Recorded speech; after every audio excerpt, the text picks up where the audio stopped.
Yeah, well, good to see you, Niels. Good to see Steve for the first time once again Yeah. for the first time. And here we are.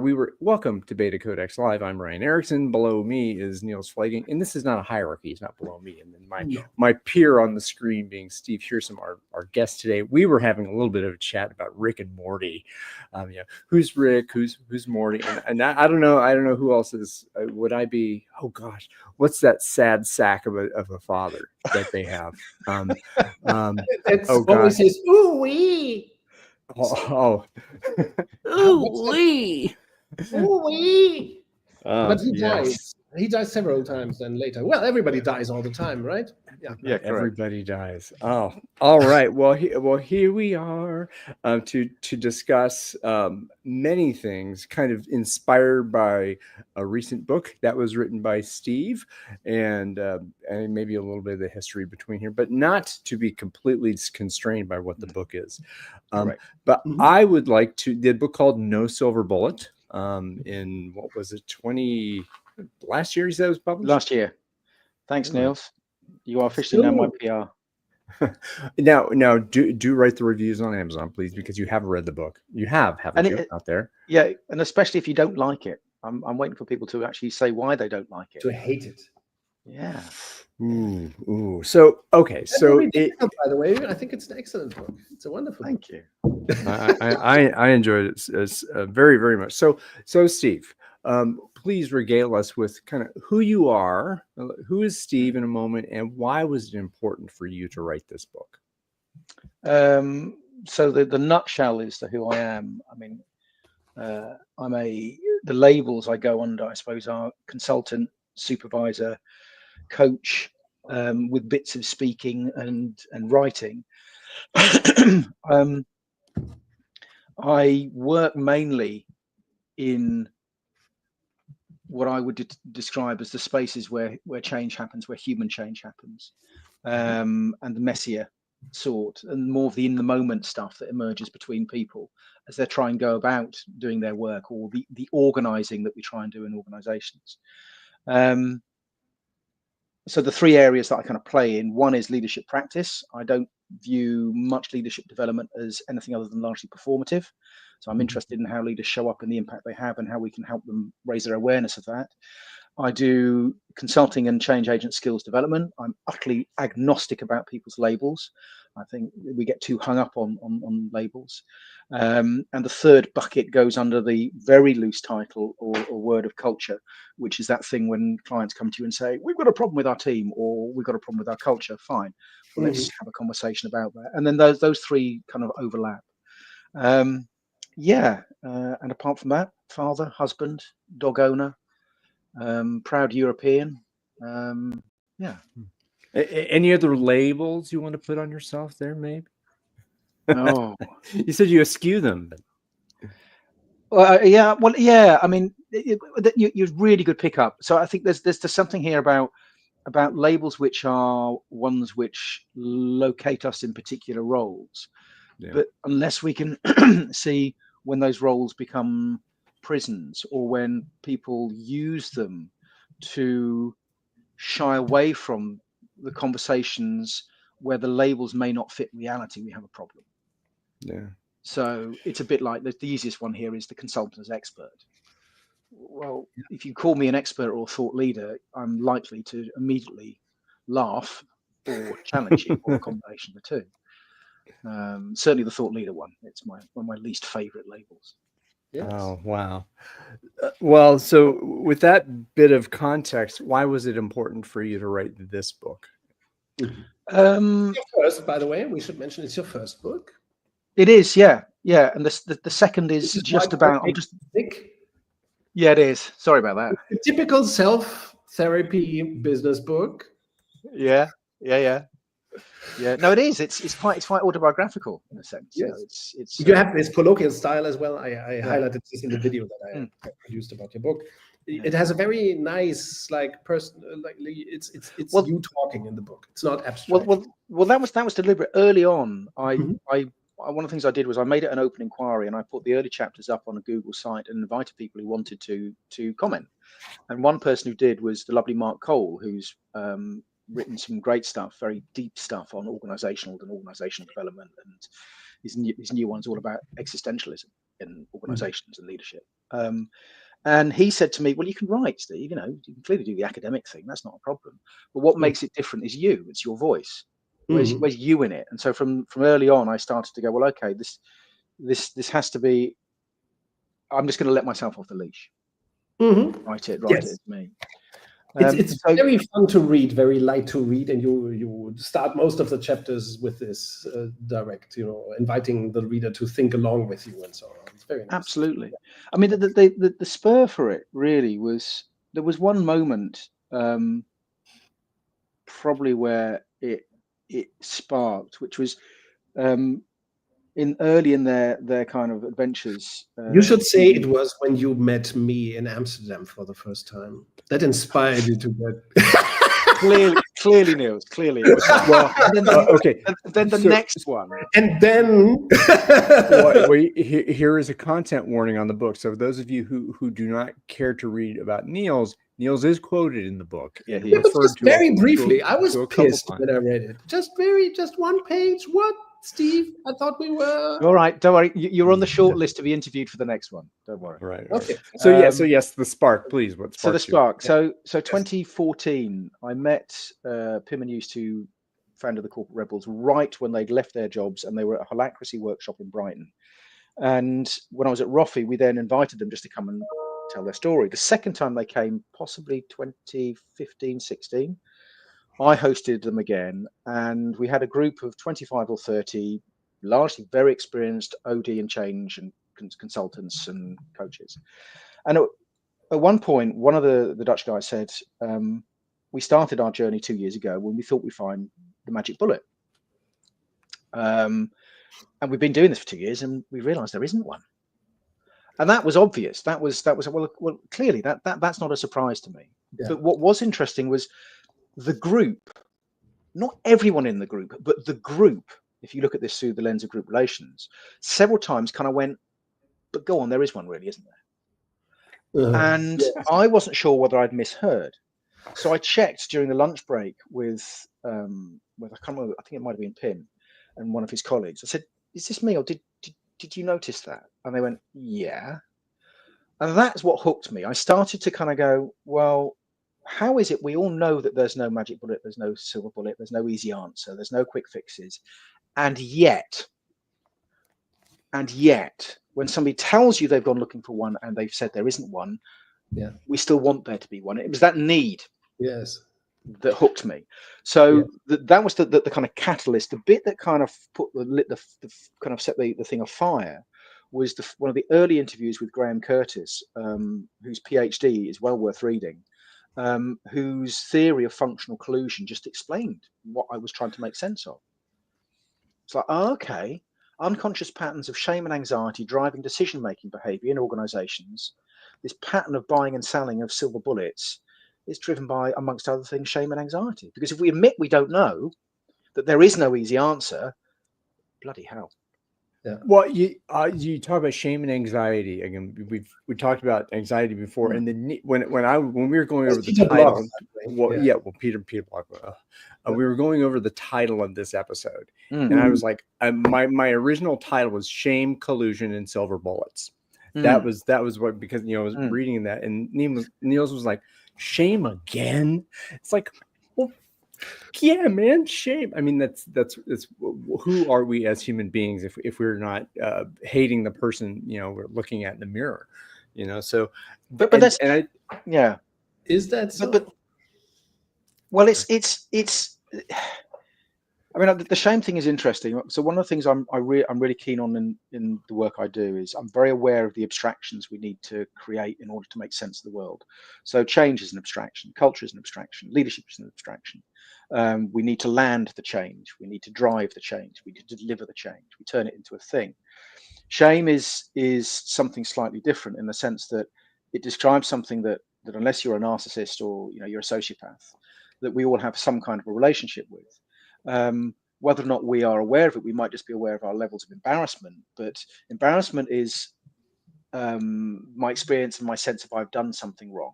Shame is to do with the quality of I am wrong.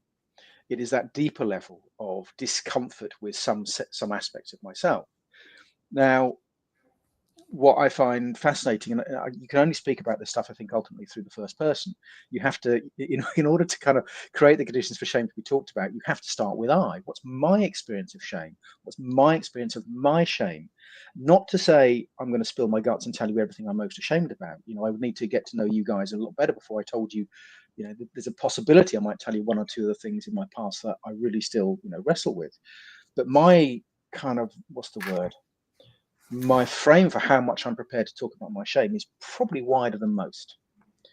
And that's because I view it's what Elliot Aram, the CEO at the Tavistock, talks about in one of her papers. The paradoxical nature of shame is it demands to be hidden, yet all the learning comes from being brought into the light and talking about it. So I have a kind of, one of my things at the moment is when I work with practitioners and clients is when it is appropriate and contracted for, is to find ways to make this stuff a little bit easier to invite out into the open. In particular, for people to do that inviting in themselves. It's there anyway. I mean, it's there. It's oodles of it in organizations. Yes. So why don't we at least acknowledge it?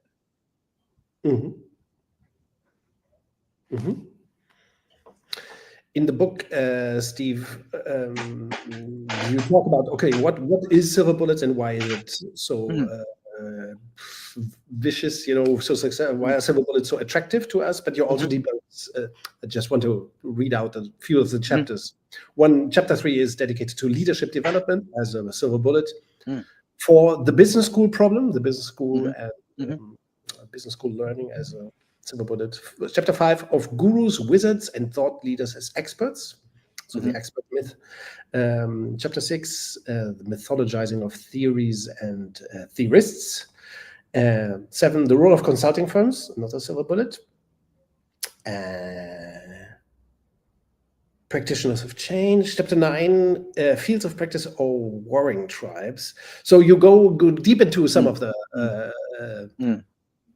key silver bullets and the groupings of silver bullets around them, and you go into different kinds of stories. Are you happy with the silver bullets you covered in the book? I think there's many more that I could have played with. I mean, there was a question in my mind. So what I did was I kind of structured it initially with what I thought were the key containers, and I kind of went. So the warring tribes one is an interesting one. It was one that happened right at the end, or towards the end. I kind of went, hang on a minute. There's something here about fields, and I started playing with that. Yes. Just writing it.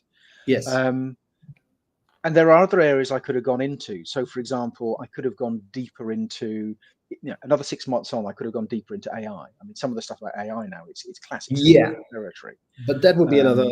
You're talking about organizational development most. Correct. Mostly. Yeah, and change in organizations.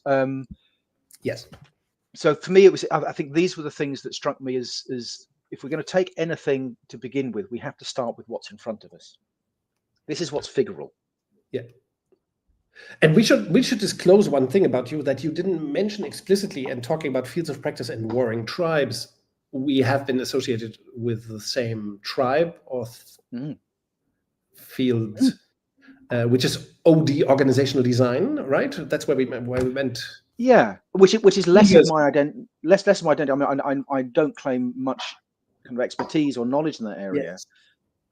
But I kind of wander into that space, and I'm interested in the intersection between org design and org development. And in simple terms, you can't do change in organizations without thinking about the stuff that sits in the container of org design. Yeah. Can I say something? I just noticed that I wrote a little insult to you in here. I will tell you one of them. There are two actually. Two things that I did not like so much in the book, but I framed one of them as a little insult. It's nothing serious, don't worry. But maybe we can play with that. It's something I promise not to. I love the book, by the way, right? Come on, Niels, spit it out. Buy the book and read the book. It's really good.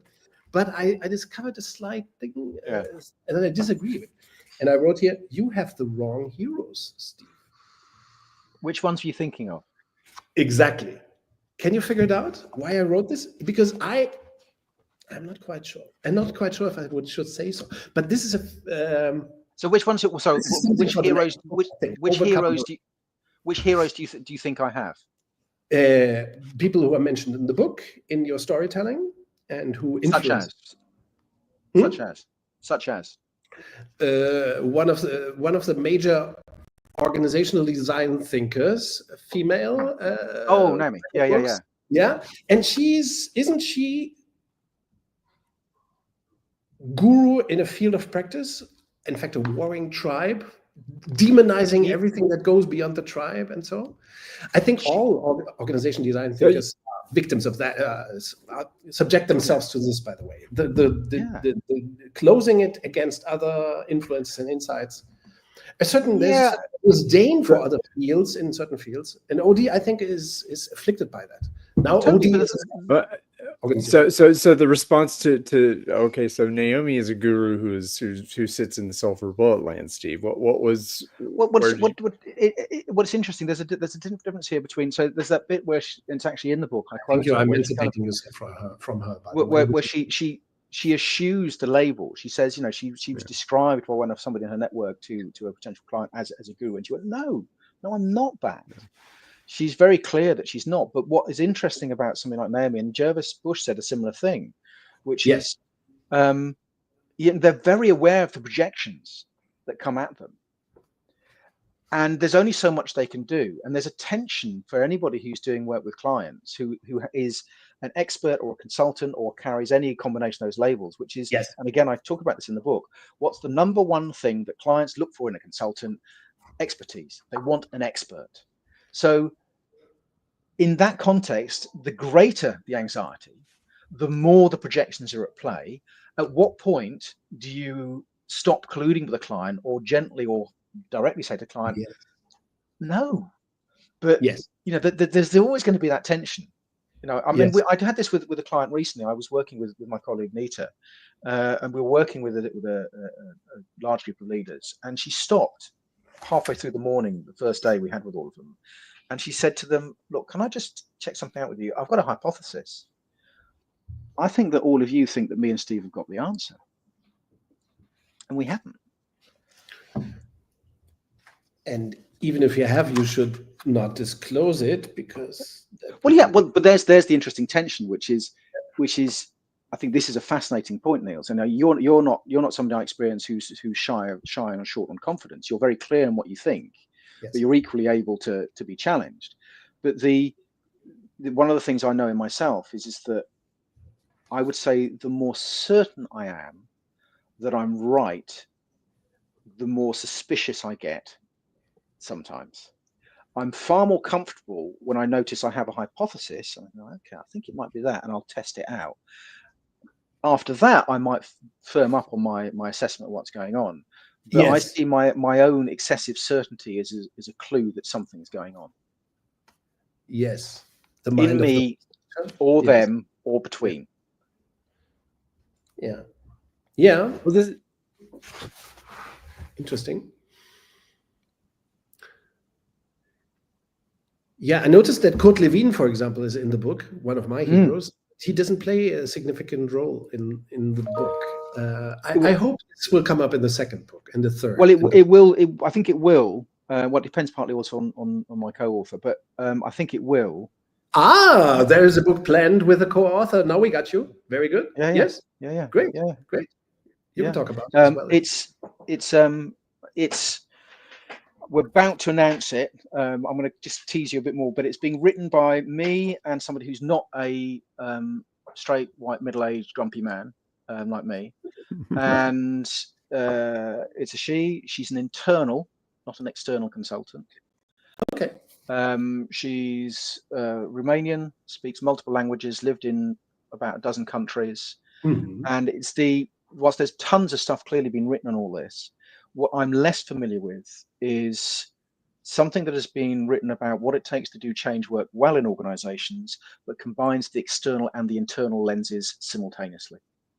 And it's that kind of double lens that is really rich. And our initial conversations have been fascinating because she sees things differently or from different angles to me. She's standing in a different place, looking at the same things, but sees different things. So that's going to be the next one. So I want to bring in another name here that was Mm. I had never encountered Mm. before, and you really lean on this dude pretty heavily. Is this Simon Cavicchia?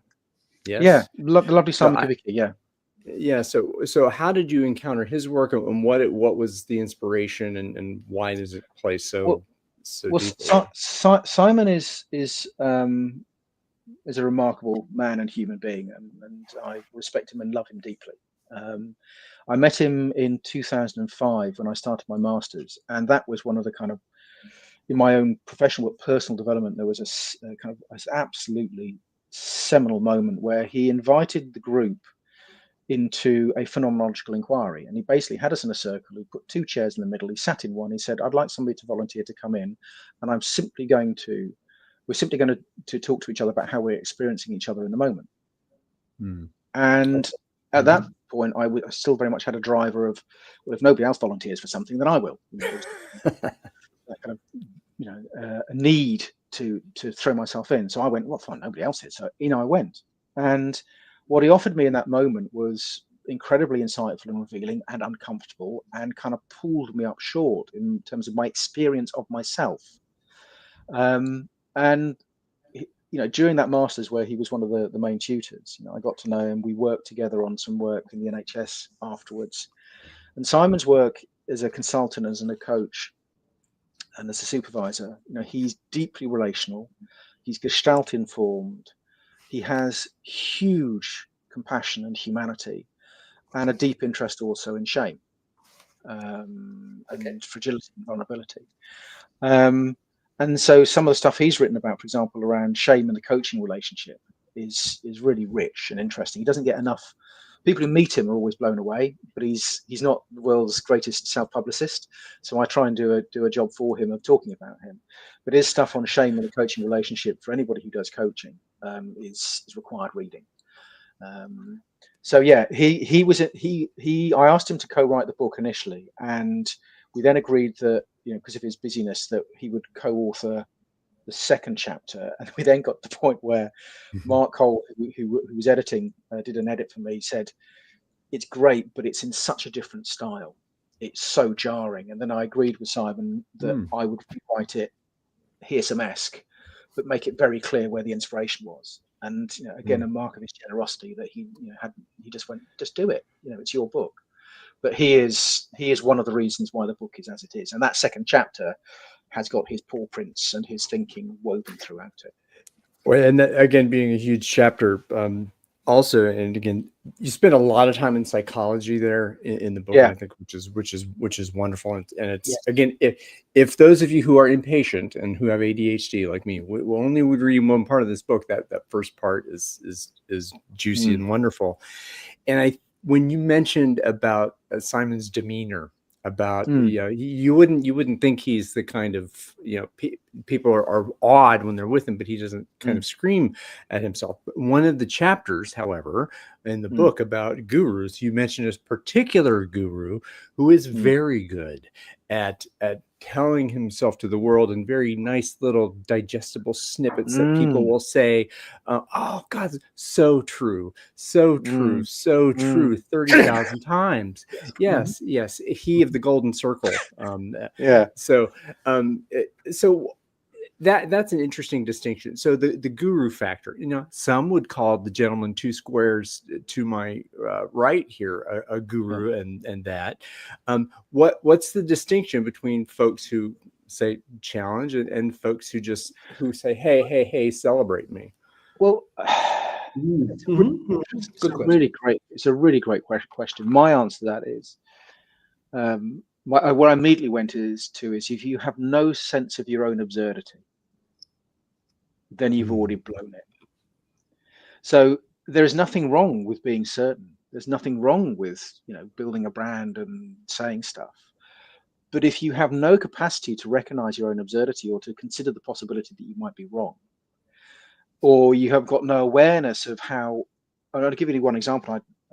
This isn't in the book because it happened after I wrote it, and I wish it had happened when I was writing it. But I was going to say in the book, if you look at Simon Sinek's feed on LinkedIn, it's like the Church of Sinek. I mean, it really is religious. And then there was one moment last year, I think I've got the screenshot somewhere on my computer, where 6 consecutive comments were all one word, which was amen. Now, at Oh, yes, that very point, Hubbard. yeah, we are, critical thinking has gone down the toilet. It's out the window.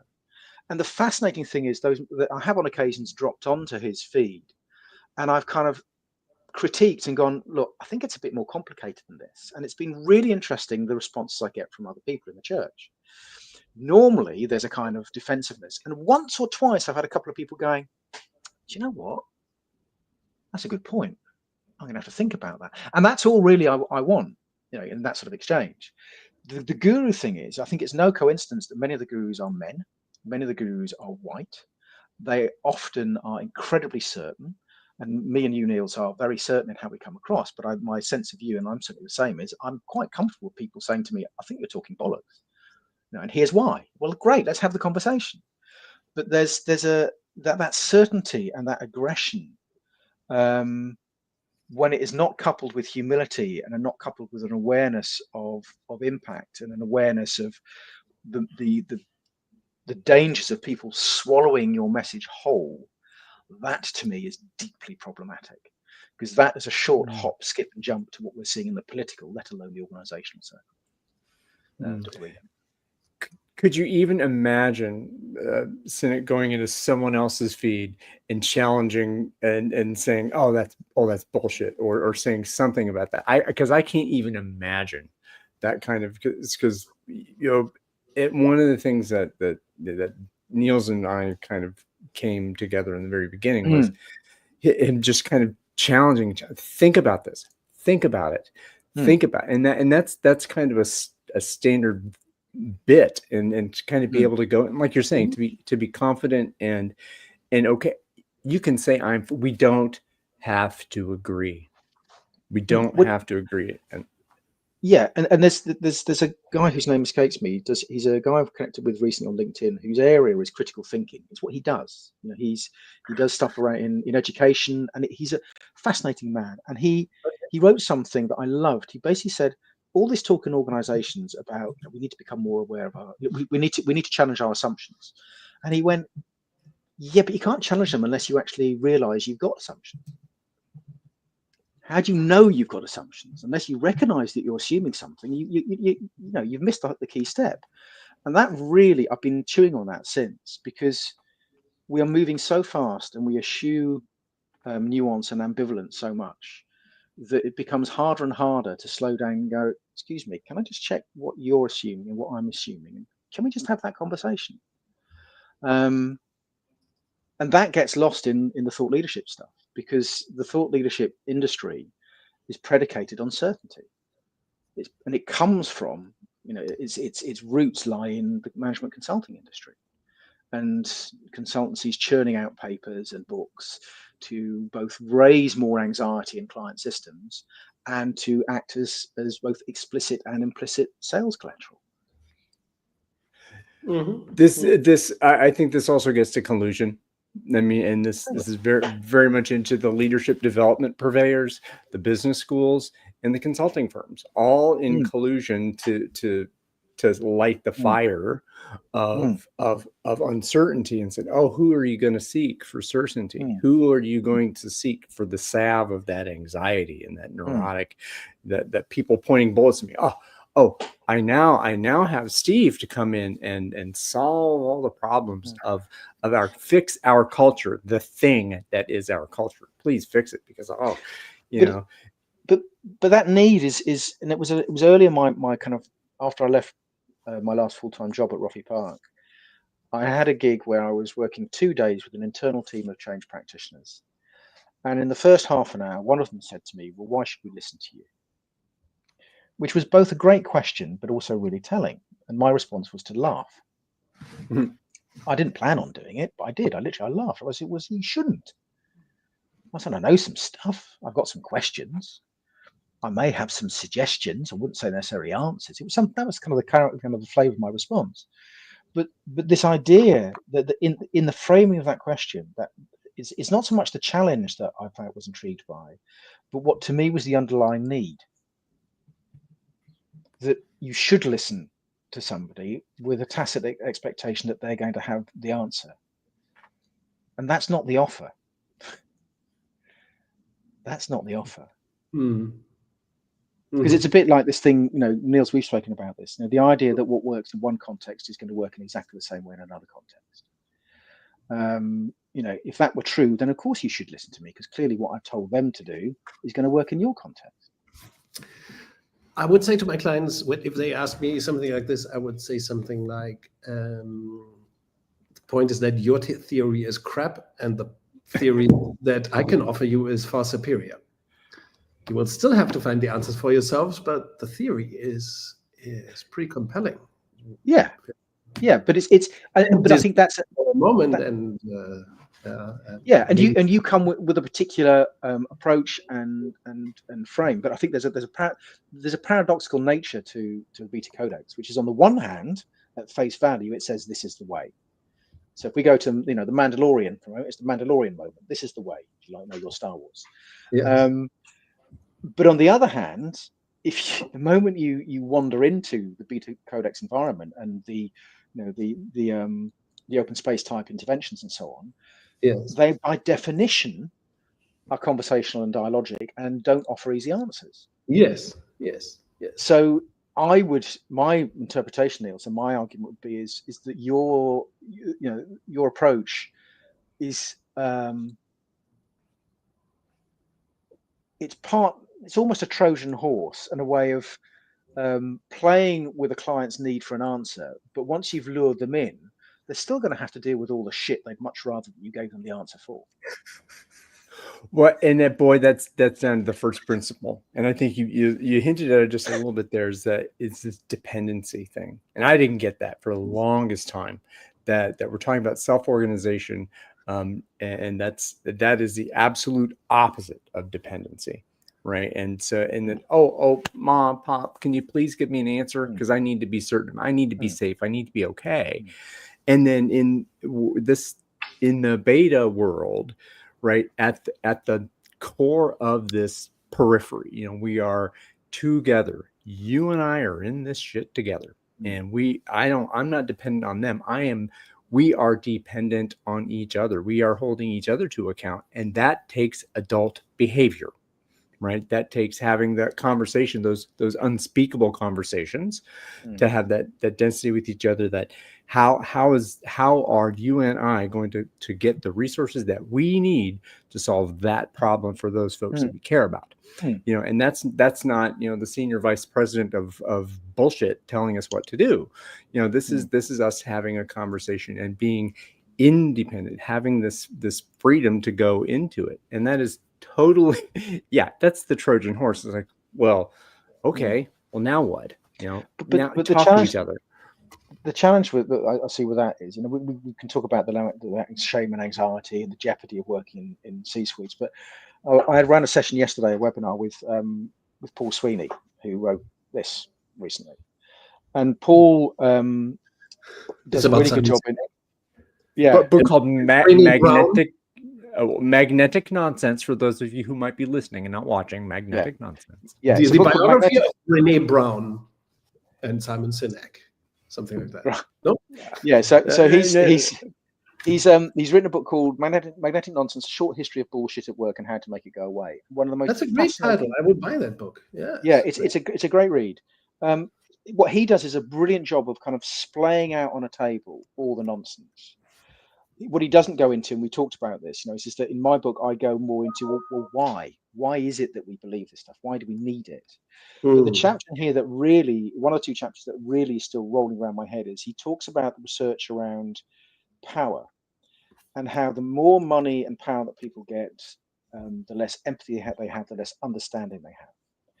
So it's not just a question of anxiety and that people in senior positions are too anxious or ashamed to talk about the stuff that they really need to talk about. There's another part of the shadow, which is they've filtered out the empathy and the humanity. And you see this in some of the way in which, over in certain countries at the moment, some political leaders, that there is very little empathy on offer and very little empathy being displayed. Power in a sense, what he says in this is power dehumanizes. Well, it's like management by remote control. I mean, the farther Yeah. away you get from talking with people, the less you experience their humanity. You know. Yeah. Command and control decentralization does that to people, right? Yeah. It Yeah, dehumanizes relationships inside the organization with clients, with. But this is why I'm such a firm believer, and I'm kind of thinking more and trying to work out ways to bring this into my practice, in understanding how absurdity shows up in work and organizations. You know, this is we're straight back to Charlie Chaplin and The Great Dictator. You know, Charlie Chaplin, you know, in that film is the most wonderful example of somebody who understood that people who become so addicted to and attached to their status and their power ultimately become absurd figures. There may be cruelty and horror that revolves around them, yes, but there is also an absurdity. And we don't talk about that enough. And then you have folks who are elected officials who come into office with a veil of absurdity, that there's no pretense that is not absurd. Is Yeah. You know, the reality star coming in and being the if leader of the free world. If you, I know you're familiar with him, but there's a retired British politician called Rory Stewart. He published his autobiography last year, and it's worth reading from anybody interested in organizations, and leadership, let alone politics and British politics. Because we're in it, what he does is he does two things that I think are particularly interesting. One, he splays out and he explains why the whole system of UK government and politics makes it impossible for anybody to do good work as an MP. You come in as a bright-eyed and bushy-tailed new member of parliament, wanting to change things for your constituents and for the nation, and the system itself is geared in a way that will not allow that. But what he also talks about, and he says at one point, none of my colleagues will thank me for saying this, but the number of people, he says, I spoke to who, you know, were suicidal and who were deeply ashamed is significant, because they simply cannot meet the expectations that they have of themselves and or the expectations of all those who put them there. But he also, in doing that, he shines a light on the absurdity and some of the stuff around Boris Johnson and his behaviour. It is absurd. He is an absurd figure. But there's a kind of reluctance to talk about this in a way where we see the both and. Somebody is either a total buffoon or they are a wonderful leader. It's entirely possible for us to be both. I mean, from what I know of people who've been around Johnson, he is an incredibly cunning and smart man. And he's a caricature. Yeah. Yeah. Speaking, Niels, did you want to pop in there before I launch the next grenade here?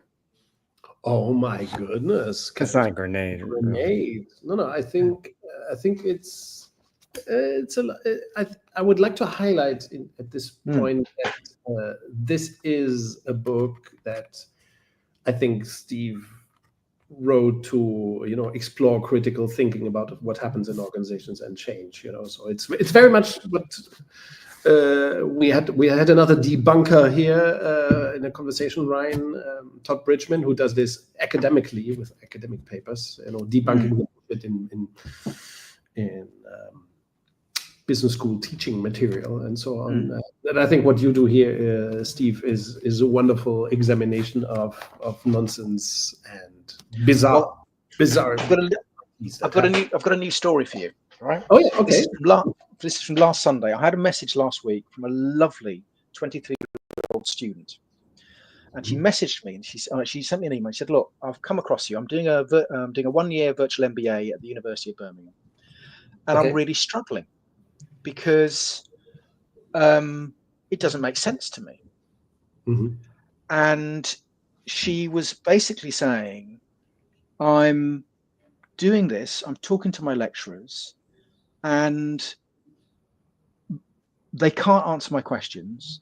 It doesn't seem to me to make sense when I think about the work. She's also, her first degree was philosophy, which tells you something about her critical thinking. She's asking questions. And she said, you're the only person I've found who's actually talking about this in a way where I'm starting to see that there may be a different view. And she's going through this thing, and she's kind of going, this bears no relationship to the real world. She's had one experience of work, and she's comparing that also to her experience on the MBA and going, this bears no relationship to the leadership that I saw in the organization where I was working. So there's a disconnection at a fundamental level between what she talked a lot about, Niels, and I thought about you. I think I even mentioned you to her. The case study approach to teaching that she's involved in, just collapses under the weight of its own contradictions. Yes. To the point where she said to me, they say, well, you have to come up with case studies to explain your learning. So she's creating made up case studies to put into her papers, and she knows it's absurd. Yes. And this is the dance that's going on. They're selling a 1-year MBA. And here's another one. That's a second story from the Friday. A wonderful friend who lives in Holland. She is incredibly talented. She's a brilliant senior leader and executive level technology leader. She's relational. She's tough. She's smart. You bite your hand off to have her in your business, right? She cannot get a job in the area she lives in Eindhoven, because the kite mark you need is to have an MBA. It doesn't matter what MBA it is, but they will not look at you unless you have an MBA.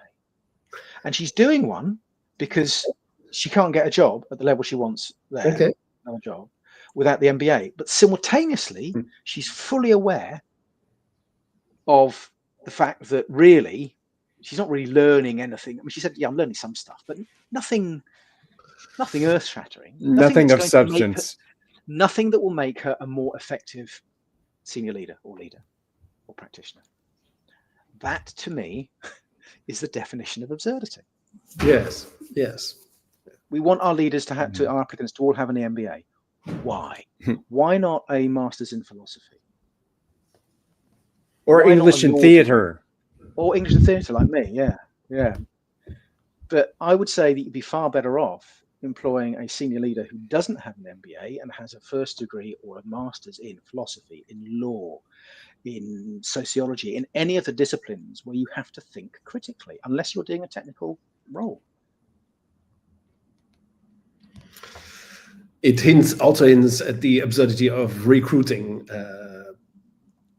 dogmas and methods today, right?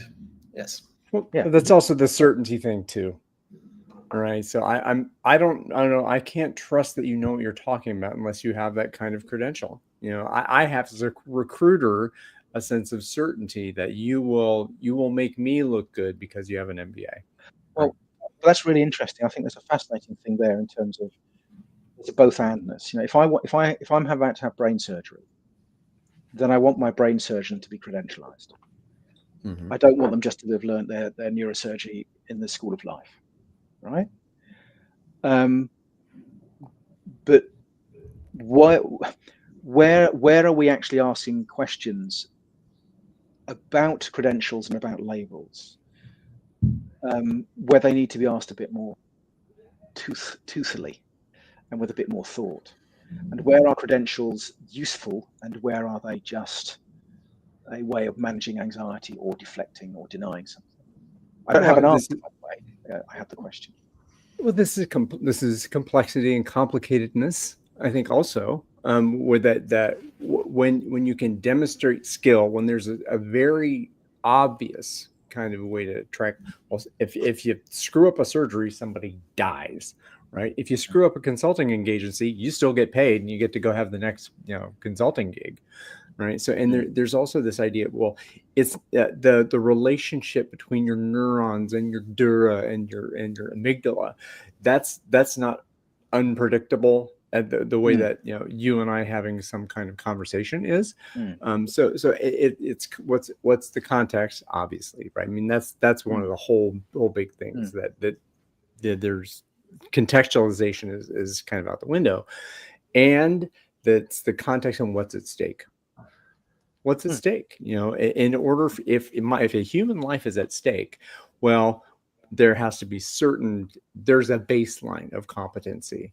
And you talked about this a little bit in our pre-show about there being no standard of competency in the consulting industry, and that one of your practices now at this point is the supervisory practices in consultancy. So I'm wondering if that plays into the credentialization and maybe a bulwark against that consulting. Well, let's just use this as a fractal of the wider problem, right? So let's take coaching consulting as two adjacencies.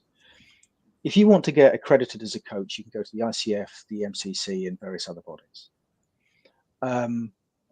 My critique of some of those is they are big on standards and less good on reflexivity and thinking deeply about your practice. Certainly from the people I've spoken to who've gone through it. When it comes to consulting practice, when I went to do my qualification 2 years ago, I looked for a place to go and do a piece of development where I could specifically focus on supervision of consultants. I found 3 places in the UK I could go.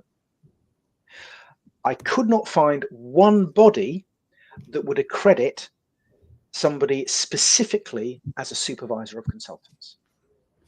Not one. Now, I've just recently got accredited by a lovely organization called APEX, which is the Association of Professional Executive Coaches and Supervisors. And they have got some serious skills, reflexive skills in their community. And it's one of the most challenging processes I've gone through in a short period of time. But the conversation that was fascinating was when they said to me, our standards are all around coaching supervision. I said, yeah, I know, but I specialize in consulting and change practice supervision. Yes, I'll do coaches, but I specialize in this. And I said, yeah, but our standards aren't like that. I said, but I think we've got an ethical challenge here because this is a problem in the wider field. Why is there not a culture of supervising consultants? And credit to them, they went away, thought about it, and came back and said, we can make this work. So they credited me once I'd gone through the process. But the wider point here is, why is there in the consulting industry and in change practice and in all these disciplines such a weak culture of supervision? In OD, in all development, to an extent, there is a culture of supervision, but most of the others, no. Whenever I talk to somebody who works in a professional services firm, I tend to ask them, so do you have supervision? Occasionally I hear, yeah, we've got peer supervision. Do you have anybody who kind of runs it, who actually is a supervisor? No. Why? Where do consultants go to make sense of the entanglements and the mess and the anxiety they encounter and to get themselves clean? Where do they go? We expect coaches to do it. Why not consultants? There is also Niels, were you going to say something before I pop the comment on the screen? It's totally to the point. There is no standard of qualification, but also clients do not expect anything from consultants, which is another issue. I mean, there's no, the culture of asking meaningful questions, to test the proficiency or mastery of a consultant. I think there's no such common sense, Yeah. They check the credentials. For example, I wouldn't get a surgery with any surgeon just because he has a title or she. I would also ask a few questions. That's why the diagnosis phase is important. That's why you should get 2 or 3 opinions from different experts, to judge the more than just the certificate. The certificate is just the minimum, right? But wouldn't I test the critical thinking and how reasonable the advice or the solution that a surgeon is proposing? I would probably have a conversation, really. Yeah. So our friend of the show, Robert Snyder. Maybe he wants to disagree. Maybe Steve wants to disagree on that, or agree. No. I think we're in an adjacent space. But I just had a look at the link that your friend of the show put there. So good news is, it's a certification for a consultant. It's not the same thing as supervision. Yes. Right. You can go and develop your practice, but where do you go on an ongoing basis to do the work? So I've had recently client engagement where, we've been going through a loop of, are they going to fire us or are we going to fire them? And we carry on working because we're working through the tensions. It's been really useful, if challenging. But I really valued having the supervisory space to go and talk to my supervisor, Gene, and go, this is what I feel. This is what, oh God, what? I need that space to make sense of that. Otherwise, I'm just carrying that back into the client system. Yes, I would say there is, I know few consultants except myself and Silke who get supervision. And we offer it to colleagues as well, Yeah. Systematically. Brilliant. Excellent. Now the question is whether we actually would want him as a supervisor. That's a whole other issue. No, but you need somebody doing supervision. Everybody needs it. Literally, everybody needs it. If you do not have a complicated client situation, as a consultant, if you do not face difficult client situations, you are not a consultant. By definition, trainers do not face difficult situations because they just deliver trainings, as explained in the book. You talk about with ProPsy, and there are some great ProPsy folks out there. And you mentioned that the folks who do the ProPsy training and who receive it, the point is that they have a practice, that it is part of their practice. Yeah. So here's the thing, like the webinar I did yesterday with Paul, there was an interesting moment where one or two people you could tell were getting uncomfortable with what me and particularly Paul were saying about HR. And what's interesting is that's not a chapter in the book, by the way. HR is it's part of the fields chapter, so it's one of the fields. And it's what's interesting is how quickly we can move, and I say we because I do it as well, how quickly we move to a defensive position when our label or identity is challenged. Whereas for me, my defensive move, I normally then go, okay, well, what's that? What's that about? But the need to defend labels, one of the things I talk about in the book is, let's take HR as example. If we didn't have HR as a field now, and you needed to create a new function or discipline to support organizations in 2025, would you create something that was the same or different to HR? And how would it be the same and different? And would you still call it HR? Mm-hmm. So my view of all the fields is that they are more interested ultimately in self-differentiation than they are in evolution, because I don't hear any of the fields going, do you know what? I think maybe org design has had its day. Maybe what we really need to do is recognize it needs to morph and transmogrify into something we call whatever. So that, and I hear people saying, I'm an org design purist. I'm an org development purist. Oh, really? Okay. Well, how's that going to help your client? Tell me more. And I love this. This is because this is kind of hitting a little sweet spot for me, because what you talked about, Steve, is kind of a classic Russell Aikoff thing. That to start with a place that if what we are talking about here, it was completely obliterated, would you invent it the same way as you would have done 200 years ago? And absolutely not. And it's just, I have to call it that I don't know how much Aikoff you've read, but maybe you're just channeling it through the universe. It sounded like a Ricky Gervais thing. He also talks about this. That's the difference between, for example, religion and science. Yeah. We forgot all of science, we would ultimately end up with the same insights again at some point, Not so with religion. But that's the thing. That's the thing that Graham Curtis talks about, in his PhD, and I mentioned in the book. This idea of thought collectives. Thought collectives, when they come into being, there are dominant thought styles. So in all development, one of the dominant thought styles is around, there's something there about self as instrument and the primacy of OD as a field over HR. I noticed that there's a narrative there. I also noticed that where there is a dominant thought style and there's a thought collective, immediately what comes into being is what it means to be heretical. And I'm very interested in heresy. I'm most interested in the people who are going, sorry, why? Can you explain that? Because normally that's where the learning is. But we don't like our heretics, and we certainly don't like them. We like them less and less in the current political and social context that we live in. But isn't this this for me was one of the questions that you're reading your book got me thinking about. Isn't part of this problem when we're talking about organizations and work here? Isn't part of the problem that we have become estranged of theory, substance you call it in some parts of the book? Isn't that what can prevent us from bullshitting? Protect us from evil, protect us from fads, and isn't theory and I mean heresy is good when it's based on questioning existing theory that is bad. Absolutely. So there's better. But the other it's just opinion. Otherwise, it's just opinionating about stuff. I agree. I'm making the distinction here between throwing rocks from the sidelines and just picking something apart because you don't like it. Or because for I don't know, political reasons, you're left, I'm right, or vice versa. I'm not talking about that. I'm talking about that kind of questioning, going, this doesn't make sense. Yes. Or this is a contradiction. Help me understand. If it comes from a place of, look, I may be missing something.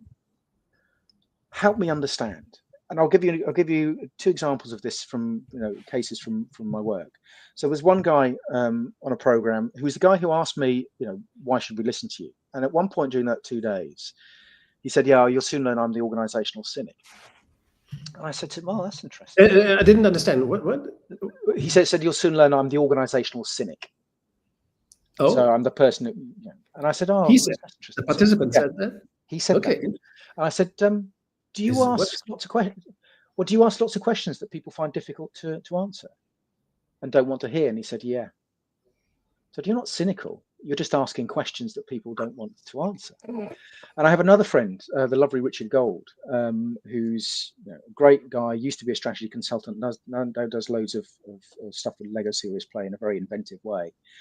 And he worked in an organization and he's the most good-natured.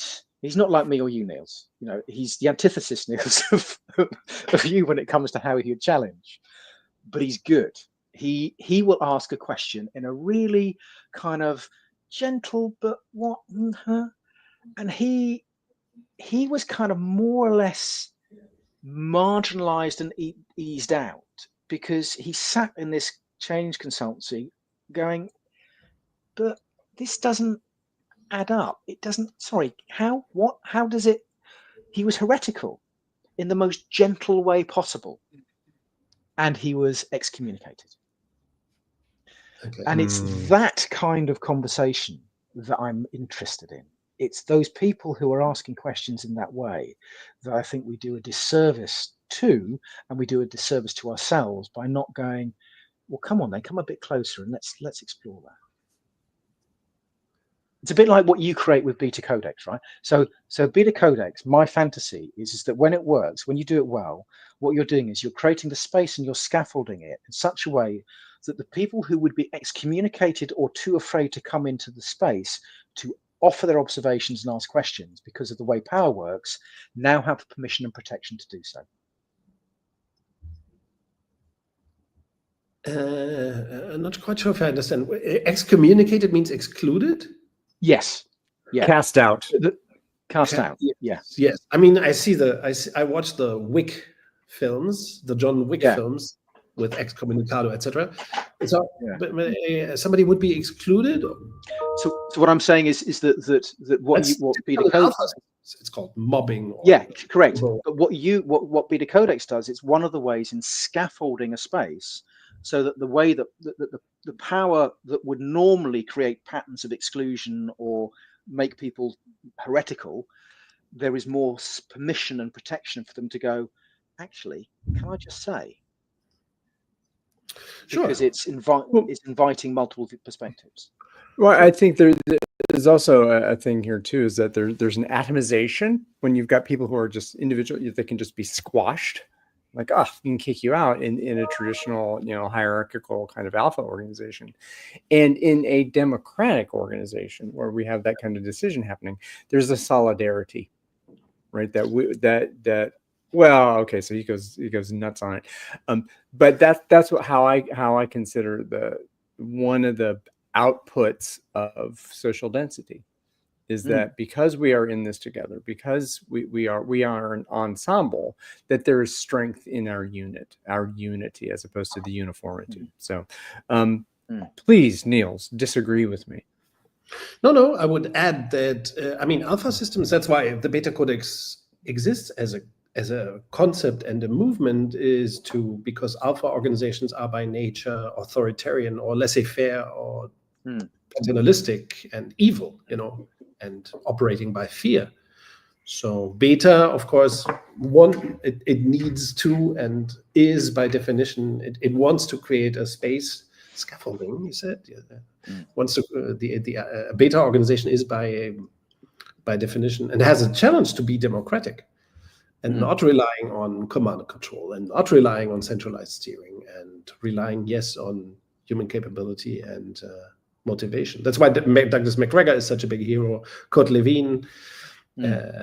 W. Edwards Deming would be, or Taiichi Ono, even, people who were careful as consultants in the case of Deming and McGregor, or as practitioners in the case of Taiichi Ono, of creating and using people's, innate capability and willingness to contribute.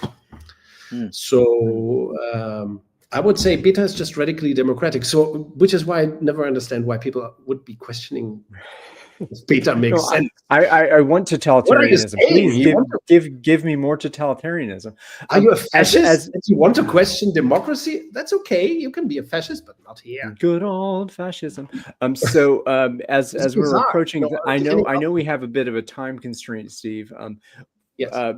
Before we go, what would you like to bring here that you have not had the chance to bring here so far? I also want him to comment on what I just said, or what we please. I didn't want to run over you. And we don't have to agree, by the way, if you want to. No. Well, yeah, but Niels, that I agree with much of what you say, and when I read the lovely little collection of books you sent me, scanning those reading rapidly on the train, I was kind of going, yep, maybe, but mostly yep. But what I find interesting when I hear you talk, the thing about where I go with the thing about power is I get interested in, let me put it this way. If I do something with a group and I say to them, there's different ways into this, but let's use the example of a continuum where at one extreme is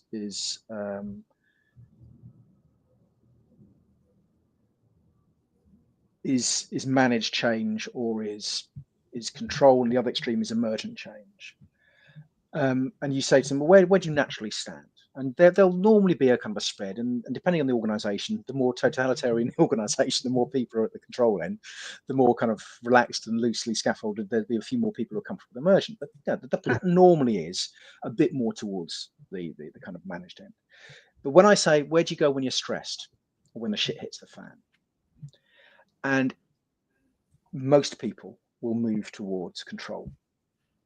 They will move, and if you do this, for example, with when I do facilitation workshops, so I'm developing facilitation skills, and we talk about either kind of hierarchical interventions or more passive interventions like silence. Where do you go under pressure? Again, you see the same pattern. Anxiety will drive most people towards wanting to try and control the environment. And if you associate that, then if those people also are in positions of power, then there's a amplification of the influence that move has.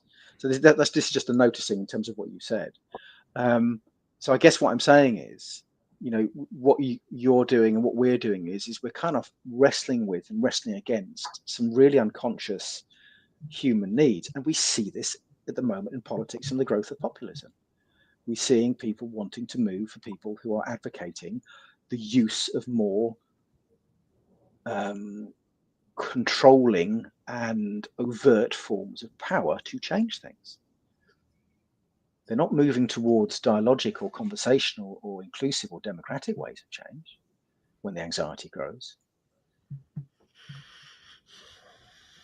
And And that doesn't happen in isolation. It's one of the things I did something on shame and violence in organizations recently. And one of my contentions is the idea that all this stuff that's happening out there is not showing up in organizations is ludicrous. If there's more intolerance of difference out there, it's showing up in organizations. Yes, sure. I would even claim the opposite, that command and control organizations can only breed the rise and rebirth, continuous Totally. rebirth. Absolutely. I think that's it's a kind of. How can we expect democracy in the UK to strive if most organizations are command and control and people experience authoritarianism, paternalism, and organizational fascism all the time? Yeah. So that's one of the reasons why we think beta is part of the planet's solutions as well, because we need democratic work environments for our democracies to strive, and for people to remain conscious of their citizenry and their freedom. And so on. Own your citizenship, for sure. It's a duty. BetaCodex is a duty. I think the thing I kind of what I've moved to say, and Rijon, you're over in the States at the moment, and I know from talking to people who have friends in the States that the fear is palpable. When I hear of academics, they wanted. They wanted. They did, yeah, absolutely. Well, half the country did, yeah. But I hear of academics who will not put in emails anything that could be attributed to them that might get them in trouble. Sure. That's been the case for the last 10 years. That's not a Trump thing. No, it has. I know of having. Now you're going on the populist side, my friend. Don't do that. That's not at all. Not at all. Well, I mean, there's another book I wanted to read. Oh my God! Now you're saying that the Biden years were just as bad as now. No, you're denuancing me. So I decry you in that. There is a book called The Psychology of Totalitarianism that talks about mass formation and then how the psychological togethering and need to other is pervasive. I would say Americans tend to be immature in their citizenry, in their ways of civic engagement. They have become ever more incompetent of engaging in civic conversations, and now as compared to some other national entities that we're talking about. If you look I do agree. I do agree that abdication of one's citizenship is rampant here. And the quality of campus disruptions in America. I mean, we had this in Germany as well in some universities, but it wasn't as widespread as it was in the United States. I think that was very worrying, and it wasn't very problematic. That there was no way to deal with the political discourse at universities. Very interestingly, right? So that should get bastion of free thought. But is it the same as the situation now? That's what I wanted to call for differentiating it. Yes, there were problems about how the whole Palestine-Israel conflict was dealt in at many universities, of course. But is that the same as the kind of political oppression that's happening right now? Interesting questions.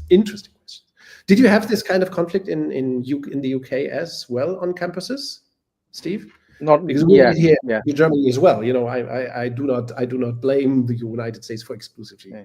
Yeah. No, it's absolutely. Having had that problem. Steve, are you okay on time? I've got another 5 minutes. Okay. Yes. Yes. Wait, how do we close this? Ryan, you wanted to Well, the one grenade I wanted to launch, and just because the book is there's so much lovely stuff in the book. Yes. We can't go through it all. The one thing that I laughed out loud. I laughed out loud when I saw the whole you hear the Chip and Dan Heath thing about the rider and the elephant. Oh yeah. You're talking about that, and then you talk about something like the monkey and the greyhound. Oh yeah. The change is not like the rider and the elephant. Change is like the monkey on the greyhound. Which I thought was just hilarious. And that was a sticking point for me, as well as, God, there's just so much there that really resonates from a beta perspective. Yes. And lovely details, lovely narratives, very good points, good argument, fresh style of writing, I think. Yes. Do you want to, Ryan? Do you want to invite Steve to recite that? Oh, what the monkey greyhound thing? Or The basic idea is that the elephant and the rider metaphor, which while it is useful, it is more like leaders are like a monkey strapped to a greyhound, and they have as much control as the monkey does as the greyhound, which is probably less almost than the rider on the elephant, because there's also the notion with the rider that there is some access to rationality, whereas the monkey and the greyhound, it's kind of linking to this, the tacit thing about our simian brain, that we are far less rational and sophisticated than we think we are, and we have far less control than we imagine, and we're just basically sometimes clinging on for dear life.